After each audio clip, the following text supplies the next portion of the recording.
Moses सामीन, आज हम कोरोना वायरस के बारे में बात करेंगे। कोरोना वायरस काफ़ी मोहलक हथियार बन चुका है। ये तकरीबन दुनिया के 188 मुल्कों तक फैल चुका है। काफ़ी सारे लोग मर चुके हैं। बराए मेहरबानी अपने ऊपर रहम करें और अपने घर में रहें। ख़ास तौर पर पाकिस्तान में मौजूद तमाम लोगों से मैं मुखातब हूँ, क्योंकि हुकूमत के पास इतने ज़्यादा वसाइल नहीं हैं कि 22 करोड़ लोगों को में से भी अगर फ़र्ज़ करें 10% लोगों को भी कोई प्रॉब्लम होती है तो 10% लोगों के भी हमारे पास इतने वसाइल अभी नहीं हैं, क्योंकि हमारा मुल्क एक डेवलपिंग कंट्रीज़ है। तो कोरोना वायरस के बारे में आज हम कुछ ऐसी बातें करेंगे जो हर शख्स को पता होना चाहिए कि आपने इससे बचना कैसे है। इसके बचाव के लिए ये है कि सोशल डिस्टेंस से ये मुराद है कि घर के सारे अफराद बाहर ना निकलें। एक शख्स के ज़िम्मे सारे काम घर के बाहर के लगा दें, वो घर के सारे काम करके आए। मसलन कोई बिल जमा कराना है या कोई ऐसा ज़रूरी अमूर जिसको निपटाना है, सिर्फ वही शख्स करके आए। और जब वो घर में दाखिल हो तो वो घर में दाखिल होते हुए सबसे पहला काम जो है वो सैनिटाइज़र का यूज़ करे, या कम से कम घर में मौजूद जो साबुन है जिससे हम मुंह हाथ धोते हैं या नहाते हैं, उससे जो है ना अच्छी तरह तकरीबन 12 स्टेप्स हैं जिससे आपने हाथों को धोना है और मुंह को आपने साफ़ करना है। फिर जो है आपने घर के अंदर आते ही सबसे पहला काम ये करना है कि सैनिटाइज़र हाथ और मुंह के ऊपर अप्लाई करना है, और फिर जो है आपने कपड़े चेंज करने हैं। कोशिश ये करें कि उस वक्त तक किसी भी शख्स से बात ना करें, क्योंकि ये वायरस इतना मोहलक शक्ल इख्तियार कर चुका है कि इससे दुनिया के बहुत सारे मुल्कों में शदीद से शदीद तर हालात होते चले जा रहे हैं, और माशी तौर के ऊपर तमाम मुल्कों की जो माशी या इकोनॉमिक हालत है वो बद से बदतर होती चली जा रही है। हमें इससे बचने के लिए हर किस्म का तरीका इख्तियार करना होगा, नहीं तो हमें बहुत सारे खुदा न खास्ता मोहलिक किस्म के रिजल्ट से वास्ता पड़ सकता है। तो सबसे पहली जो बात है, किसी भी वायरस का जिस्म के अंदर दाखिल होने के बाद उसके साइन सिम्टम्स और उसकी इलामात का ज़ाहिर होना है। क्योंकि कोरोना वायरस जो है, जिसको कोविड-19 के नाम से, जो इसका मेडिकल टर्मिनोलॉजी में नाम है कोविड-19, इसको जो है कोडिफिकेशन दी गई है। तो कोविड-19 जो है या कोरोना वायरस जो है, इसके जिस्म में दाखिल होने के 14 दिन के बाद शिद्दत इख्तियार कर जाता है, और अक्सर मरीज़ों की डेथ जो है वो नमूनिया होने की वजह से होती है, फेफड़ों का नमूनिया होने की वजह से होती है। बचने के क्या तरीके हैं?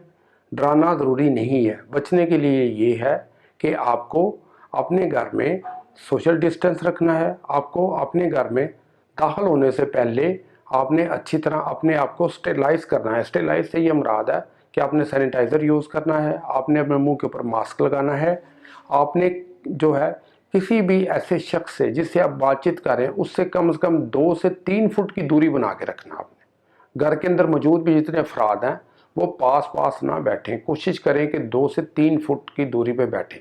और अगर घर में कोई ऐसे बुज़ुर्ग हैं जिनकी उम्र जो है वो 50 से लेकर 70 साल के दरमियान है, या 40 से 70 साल के दरमियान है, तो तमाम ऐसे बुज़ुर्ग अफराद जो हैं, अगर उनको शुगर है या उनको दिल का कोई आर्ज़ा लाहक है या उनको ब्लड प्रेशर है या उनको फालज या कोई भी ऐसी बीमारी जिसमें वो काफ़ी अरसे से दवाइयाँ खा रहे हैं, क्योंकि उनकी इम्यूनिटी पहले ही काफ़ी हद तक वीक हो चुकी है, ऐसे अफराद इस कोरोना वायरस का ज़्यादा शिकार हो सकते हैं।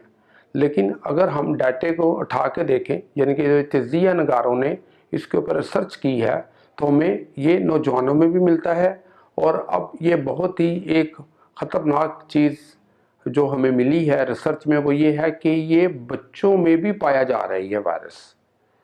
तो बराए मेहरबानी आप अपने मुंह के ऊपर जो है मास्क लगा के रखें, ताकि आपके मुंह में से निकलने वाले छोटे छोटे थूक के ज़र्रात जो हैं, जिनको हम ड्रॉपलेट्स कहते हैं, ये इन्फेक्शन का बायस बनते हैं। और ये वायरस जो है ये हवा में कम से कम 8 घंटे जो है सस्पेंडेड रहता है, और प्लास्टिक की चीज़ों या प्लास्टिक के ऐसे जो है लिबास पहन रहे हैं या प्लास्टिक के ग्लव्स हम पहन रहे हैं, उसके ऊपर ये सेटल्स काफ़ी देर तक रहता है। हाथ धोना, पानी का ज़्यादा पीना। इसके अलावा मैं आपको एक चीज़ ऐसी भी बता रहा हूँ जिससे आप घर बैठे अपने फेफड़ों की एक्सरसाइज करें, अपने गले को साफ रखें। फेफड़ों को जो है ताकतवर बनाने के लिए ये है कि आप जो है सांस को इनहेल करेंगे। सांस को जब इनहेल करेंगे और उसको जो है 10 सेकंड से लेकर 30 सेकंड तक रोकने की प्रैक्टिस करेंगे, और ये दिन में सुबह, दोपहर और रात को कम से कम 5 से 7 बार हर शख्स करे, सिवाय छोटे बच्चों के। अगर किसी शख्स को सांस रोकने में दिक्कत महसूस हो रही है तो कतई ना करें। और जो बुजुर्ग अफराद हैं वो सांस जो है जब वो रोकें तो वो 1 से लेकर 10 तक गिनती गिने और उसके बाद जो है वह सांस को फेफड़ों से बाहर निकाल दें। अच्छा, जब आपने सांस जो है अंदर लेके जाना है तो आपने ये तसव्वुर करना है कि मैं अपने जिस्म के अंदर तवानाई भर रहा हूँ। ये एक तसव्वुर है।